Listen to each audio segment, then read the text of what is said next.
ابتدا اور انتہا کچھ اور. شیخ ملاحظہ کہ آدمی ہوں کوئی خدا تو نہیں, آدمی ہوں کوئی خدا تو نہیں, آدمی ہوں کوئی خدا تو نہیں, کوئی خدا تو نہیں, میں نے چاہا تھا کچھ ہوا کچھ اور. آدمی ہوں کوئی خدا تو نہیں, واہ واہ واہ, میں نے چاہا تھا کچھ ہوا کچھ اور, ہوا کچھ اور. چیر کر دل بھی رکھ دیا میں نے, واہ واہ واہ, چیر کر دل بھی رکھ دیا میں نے, چیر کر دل بھی رکھ دیا میں نے, اور پھر بھی کہنے سے رہ گیا کچھ اور. چیر کر دل بھی رکھ دیا میں نے, پھر بھی کہنے سے رہ گیا کچھ اور. واہ واہ, سب بہت اچھی غزل سنا ہے, واہ واہ. جس خطا کی انہوں نے دی ہے سزا, جس خطا کی انہوں نے دی ہے سزا, جس خطا کی انہوں نے دی ہے سزا, وہ نہیں ہے میری خطا کچھ اور. کیا غزل کا شعر ہے, واہ واہ واہ واہ واہ. جس خطا کی انہوں نے دی ہے سزا, وہ نہیں ہے میری خطا کچھ اور. واہ واہ. اور راجاؤ کہ بس کنکھیوں سے دیکھ لیتا ہوں, بس کنکھیوں سے دیکھ لیتا ہوں, بس کنکھیوں سے دیکھ لیتا ہوں, اب نہیں ان سے واسطہ کچھ اور. کچھ اور کیا اچھا کہا, واہ واہ واہ. بس کنکھیوں سے دیکھ لیتا ہوں, اب نہیں ان سے واسطہ کچھ اور. واہ واہ. اور یہ شعر ملاحظہ ہو, یہ اس تجربے کی طرف اس میں اشارہ ہے جس سے میں گزرا ہوں, جی, کہ ناؤ ابھری جو ڈوب کر تو کھلا. واہ, ناؤ ابھری جو ڈوب کر تو کھلا. نہ خدا اور ہے خدا کچھ اور. ناؤ ابھری جو ڈوب کر تو کھلا, ناؤ ابھری جو ڈوب کر تو کھلا. نہ خدا اور ہے خدا کچھ اور. قلب کا دورہ پڑنے کے بعد کی, جی ہاں, قلب کے دورے کے, میں تو انتقال پرملال چونکہ ہو چکا تھا, ڈوب گئی تھی کشتی اور پھر ابھری. نہ خدا اور ہے خدا کچھ اور. ناؤ ابھری جو ڈوب کر تو کھلا, نہ خدا اور ہے خدا کچھ اور. اور لو تڑپتی ہے برق پھر فضلی, لو تڑپتی ہے برق پھر فضلی, کیا ابھی آئے گی بلا کچھ اور. واہ واہ. لو تڑپتی ہے برق پھر فضلی, کیا ابھی آئے گی بلا کچھ اور. سب بہت اچھی غزل سنائی آپ نے, بہت بہت شکریہ, اور سب سننے والوں کی طرف سے شکریہ. لیکن ساتھ ہی ساتھ یہ عرض کروں گا کہ کچھ اور سب آپ کے بالکل ابتدائی زمانے کی کوئی غزل اگر آپ کو یاد ہو تو اس کے دو ایک اشعار سنا دیجیے, تاکہ یہ جو پختگی اور یہ صاحب جو غزل کا مزاج ہے, یہ تو یقیناً ہم سب معترف ہیں اس کے, ہم وہ بھی سننا چاہتے ہیں جو کچے پن کا جوش ہو. مگر صاحب وہ میں اب کیا عرض کروں, یہ کچھ خدا داد سی بات ہے. جی, کچا پن کا بھی نہیں, یہ کچھ چیز ایسی ہے کہ اب مثلاً میں یہ آپ سے عرض کروں کہ میرا طالب علمی کا زمانہ تھا. جی, میں یا تو ایف اے کے دوسرے سال میں تھا یا بی اے کے پہلے سال میں. اچھا. تو ہمارے ایک دوست تھے قریبی, وہ لکھنؤ سے ایم اے انہوں نے فارسی میں کیا تھا. جی, مدھوش ان کا تخلص تھا, شعر و شاعری کا بڑا اچھا ذوق تھا انہیں. حالانکہ میں طالب علم تھا, جیسے میں نے اس کیا ایف اے یا بی اے کا, اور وہ تھے ایم اے ردا, لیکن ارتباط کافی تھا. تو ہم لوگ شطرنج کھیلتے تھے, شطرنج کا مجھے بھی شوق تھا, انہیں بھی. تو اسی زمانے میں مومن کی مشہور طرح ہوئی تھی ماحول بورڈنگ کے مشالے میں, مسلمان بورڈنگ ہاؤس جو الہ آباد کا مشہور ہے, یہ کہ آخری وقت میں کیا خاتم مسلمان ہوں. تو ہو رہا تھا, تو مجھے خیال آیا کہ میں نے کہا بھائی ہاں ہوں گے کیسا رہے گا. ہاں کہیں گے ہاں, اور میں نے کہا جی ہاں ہوں گے. تو ان کا یہ نہیں کہا جا سکتا. میں نے کہا کیوں, کہ جب کہو گے ابتذال پیدا ہو جائے گی, یہ جی ہاں ہوں گے نہیں کہا جا سکتا. انہوں نے اس انداز سے کہا کہ مجھے اس میں ایک معلوم ہوا کہ مجھے ٹھیس سی لگی. میں نے کہا کہ اچھا, شطرنج کی بازی ہو رہی تھی, میں غور کرتا رہا. غور کرنے آپ سے کہا تھا میں نے کہ کنجی لگاتے.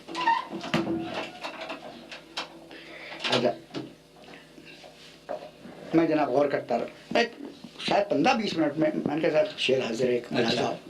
تو وہ شعر بجنسی یہ کہ آپ اغیار کو سمجھے ہیں وفادار بہت, آپ اغیار کو سمجھے ہیں وفادار بہت، آپ اغیار کو سمجھے ہیں وفادار بہت، ہمیں کیا فائدہ کچھ کہنے سے، جی ہاں ہوں گے، واہ واہ سب لہجے سے کافی حق ادا کرتے ہیں، ہمیں کیا فائدہ کچھ کہنے سے، جی ہاں ہوں گے، ہوں گے، واہ واہ جی ہاں ہوں گے۔ واہ واہ، تو یہ ایک چیز خدا داد تھی۔ ویسے میری اس زمانے کی، بلکہ مولوی عبدالحق صاحب نے اردو میں شائع کیا تھا اسے سن 32 یا 33 میں، جی کہ رہے وفا میں جو آج تک ہم کیا کیے ہیں کیا کریں گے، واہ واہ، رہے وفا میں جو آج تک ہم کیا کیے ہیں کیا کریں گے، یہی نا دیوانہ لوگ ہم کو کہا کیے ہیں کہا کر۔ واہ واہ واہ واہ، ہاں ہاں صاحب یہ تو واقعی خدا داد۔ تو بس یہ اللہ کی کیا ہے۔